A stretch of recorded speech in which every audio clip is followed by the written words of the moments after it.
Welcome to this quick course on the psychology of crime, where you will learn how the psychology of people's minds can explain their criminal behavior. I am Margit and I will be teaching this course. I am a social scientist with a PhD in criminology and over 10 years of experience. I have published in the top scientific journals in the field and am currently a senior university researcher. In addition to that, I've taught courses in university and done research for various well-known organizations and NGOs internationally.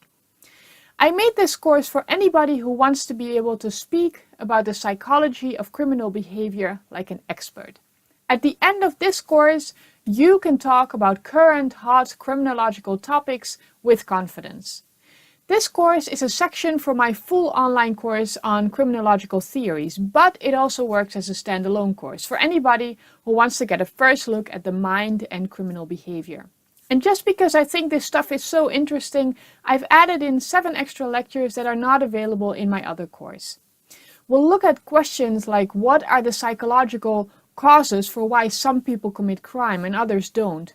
What does personality have to do with it? What is psychopathy? And how does child problem behavior relate to later delinquency?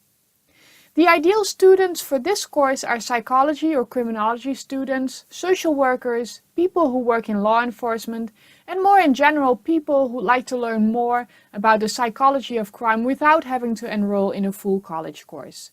The only requirement for this course is to be open-minded. So feel free to check out the course information and I'm looking forward to seeing you inside.